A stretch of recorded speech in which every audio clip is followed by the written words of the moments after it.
Mr. Tumbado, alam mo, papalit-palit ka ng sagot. Hindi ka ba tinakot para gumawa ka ng pagbawi? Kanina pa kami nabubuisit sa'yo eh. Sa totoo lang. Alam mo ba ibig sabihin ng tumbado? Apelyido mo ito eh. Alam mo, pati apelyido mo hindi mo na pinaniniwalaan. Ano na lamang ang natira sa'yo na pwede naming paniwalaan, Mr. Tumbado? I move that he be declared in contempt, Mr. Chair. I so move. Second demotion.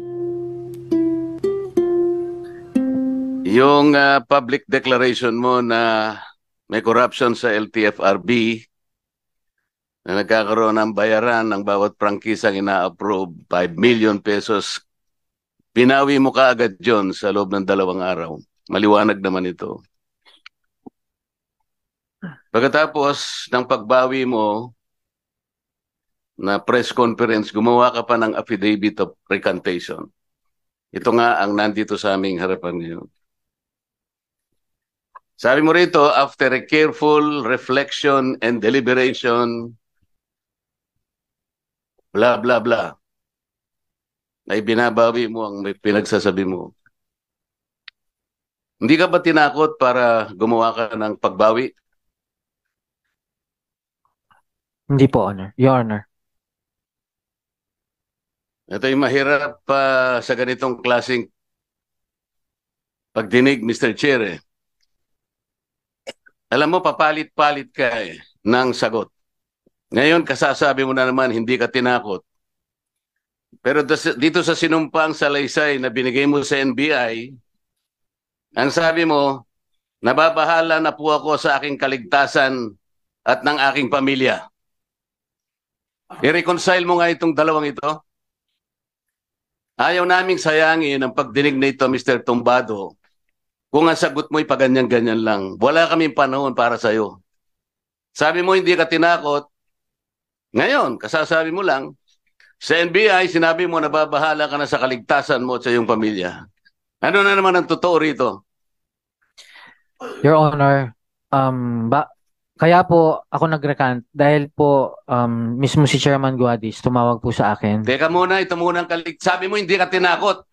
Hindi po. Wala Ngayon nababahala ka sa kaligtasan mo at sa kaligtasan ng pamilya mo. Yes, Paano mo kayo mapapaniwala ngayon na nagsasabi ka na ng totoo? Kanina pa kami nabubuisit sa iyo eh. Sa totoo lang. Sinayang mo ang oras ng bawat isang pumunta rito. Huwag na yun sa akin. Itong mga kasama ko rito, nakita mo yung mga bis nila, nakita mo si Congressman Lee, nakabarong, Congressman Busitas, kanina pang alas 6 ng umaga ito. Naplatan pa. Babayaran mo ba lahat ng damages na ginawa mo sa umagang ito? Ito, tinatanong kita. Kasi kailangan nating malaman kung kailan ka nagsasabi ng totoo at kung kahit kailan magsasabi ka pa ng totoo. Alam mo ba yung kasaysayan ng The Boy That Cried Wolf? Alam mo ba yun? Hindi po, Honor. Your Honor. Hindi ka nag-school? O hindi ka nakinig sa teacher mo nung na hindi mo alam ang literature? Ito high school lang ito eh. Hindi po nabanggit. Alam mo yung The Boy Who Cried Wolf? Kung bakit yun napatala sa kasaysayan ng literature? Alam mo? Hindi nga. Pakisabot. Alam mo, hindi. Hindi po. No, kaya pala eh. Kaya ganyan eh. Yung taong yon, binibiro niya kahit na isang bagay na dapat pagtiwalaan ng kanyang kapwa. Nagpapasaklolo. Sa tuwing hihingi siya ng saklolo, dumarating ang mga tao. Nung pangalawang darating talaga, yung bagay na maglalagay sa kanya sa panganib, at totoo na yung paghingi niya ng saklolo, wala na nagtiwalang tao sa kanya. Gusto mo bang mangyari sa buhay mo yan? Na kahit isang tao, wala nang maniniwala sa'yo? Kanina lang dito, pinresent yung mga text messages ni Congressman Gutierrez. Gusto ko, Mr. Chair, bago ko makalimutan, let us do a forensic investigation on those text messages. Kasi doon, nakalatag Merong humihingi ng magbibigay ng 3,000 pesos per unit, 27 units ng Grab na ipapasok sa LTFRB. 810,000 pesos. Ngayon sinasabi mo, ano masasabi mo ron? Hindi totoo na naman yun. Sinabi mo, splice na. Ang dali mong magsinungaling. Ito yung problema natin ngayon. Alam mo kung nasa korte ka, hindi ka paniniwalaan. Alam mo ba yung recantation maski sa korte? Ayan, may abogado ka. Hindi binibigyan ng halaga ng korte ang mga ganitong klasing, mga walang kakwenta-kwentang mga salaysay. Pagka-recantation. Alam mo kung bakit? Ang korte kasi naniniwala ng yung unang bugso ng damdamin mo na gumawa ka ng pahayag, yun ang mas pinaniniwala. Kamukha kanina, tinanong ka ni Congressman Acharon, ano itong mga immediate problems na sinasabi mo kahit na nag-recant ka, pero ito tinitindigan mo? Ayaw man lang sabihin. Meron ka bang listahan ng mga taong nagpunta sa'yo na nagkakaroon ng problema at sinisingil sila ng pera bago approve ng LTFRB? Yun ang pinagsisikip ng dibdib mo eh. Meron ka ba listahan ng mga taong yon na binigyan mo ng halaga, nagagalit ka dahil bawat approval ng prangkisa ay humihingi sila ng pera sa LTFRB? Nasaan ang mga pangalan ng mga tao na yon? Binigay mo ba sa komite? Hindi po yan, Honor. Kaya mo bang ibigay sa komite yung mga pangalan ng tao na araw-araw ay pumupunta sa iyo, pinagsisikip ng dibdib mo, nagagalit ka, kaya ka nga nagkaroon ng pagdideklara sa publiko? Yes, Your Honor. Ibibigay mo yung mga pangalan ng mga taong yon Yes, Your Honor. para sa ganun magkaroon ng hustisya kung Yes, totoo o Your hindi. Honor. Yes, Your Honor. Oh, paano ngayon kung sasabihin nila hindi po totoo ang sinasabi ni Tumbado? Ano mangyayari sa buhay mo? Ito yung sabi mo after careful deliberation. Ito pakinggan mo. Sa aming pag-uusap, ibig mo sabihin kay Chairman Guadis, matapos ang press conference ay tinawagan ako ni Chairman Guadis at nagmakaawa siyang ako'y makausap at nakiusap na bigyan ko siya ng pangalawang buhay, ibalik ang reputasyon at karir sa dahilan ng aking pagbawi o recantation. Sa aming pag-uusap ay nailabas namin ang isa't isa ang matinding sama ng loob. Ito yung dahilan kaya ka nag-recant. Hindi dahil for careful deliberation. Wag mo kaming pagsisinungalingan.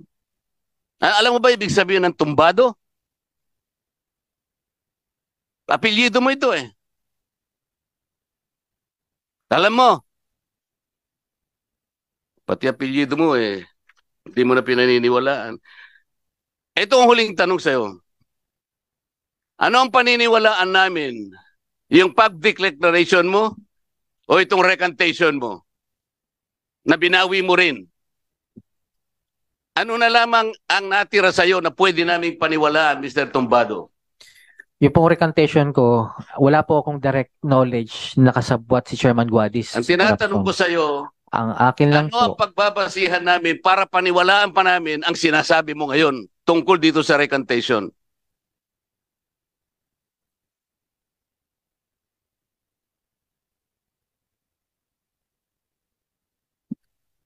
wala po kasi akong ebidensya, direct evidences na magpapatunay na mapipinpoint po si Chairman Guadis sa allegations na po. Wala akong tinatanong sa'yo tungkol kay Chairman Guadis. Ang tinatanong ko sa'yo, ano na lang ang natitira sa pagkatao mo sa umagang ito na pwede naming paniwalaan? Para hindi naman masayang ang oras at pagpunta rito ng aking mga kasamahan.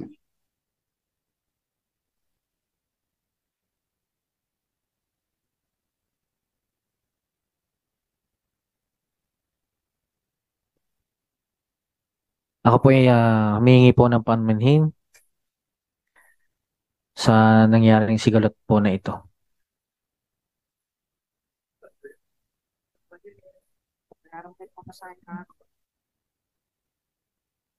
Ganun lang kasimple.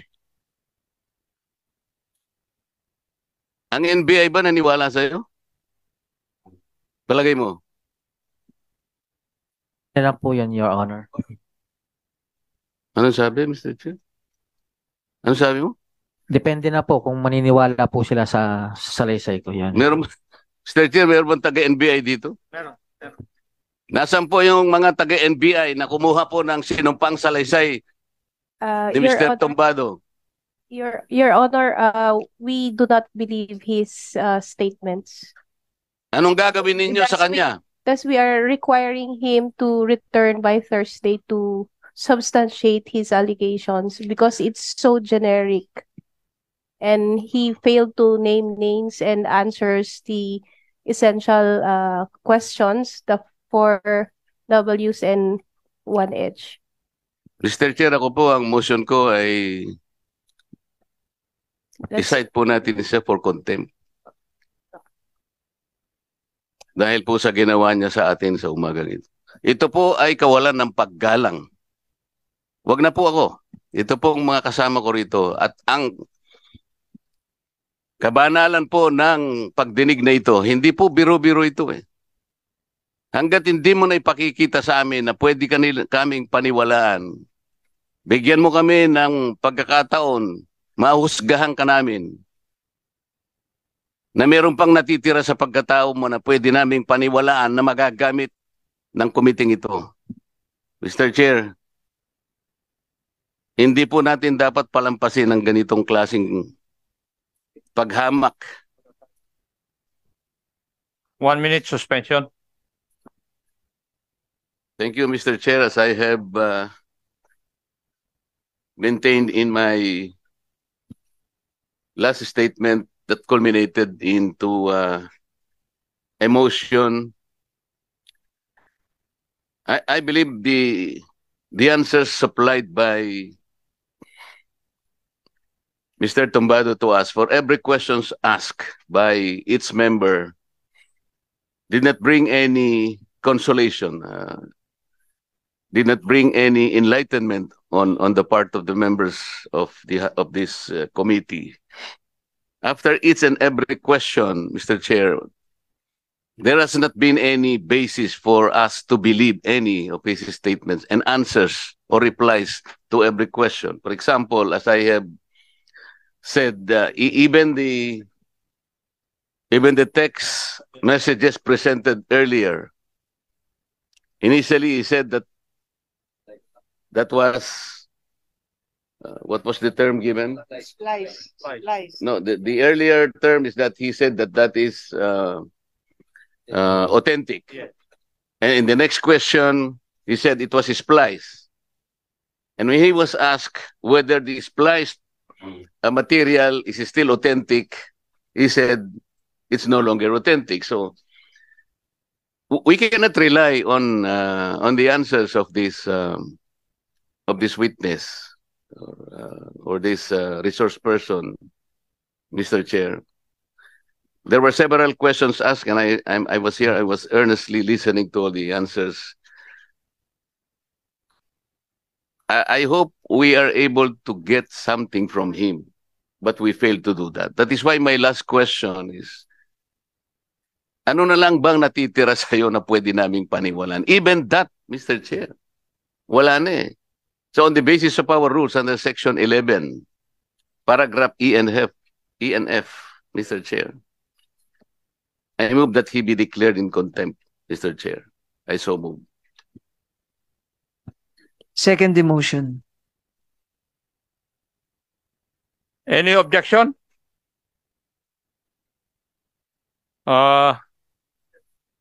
Before the chair rules on the motion of the Honorable Marcoleta, if Mr. ever Chair, the committee would declare Mr. Tombado in contempt, it would not preclude the others from asking questions.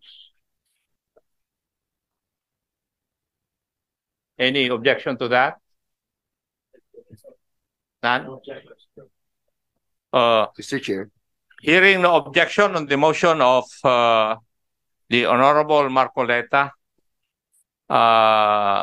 citing Mr. Tombado in contempt, the chair hereby declare Mr. Tombado in contempt and be detained in this Congress for a maximum number of 10 days.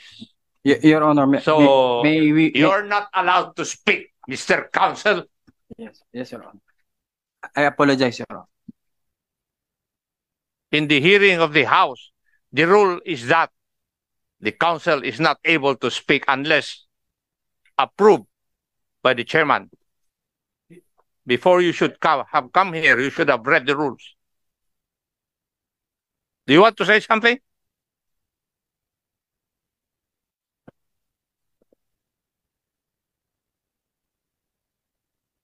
The motion of the Honorable Marcoleta is hereby approved, and Mr. Tombado will be detained in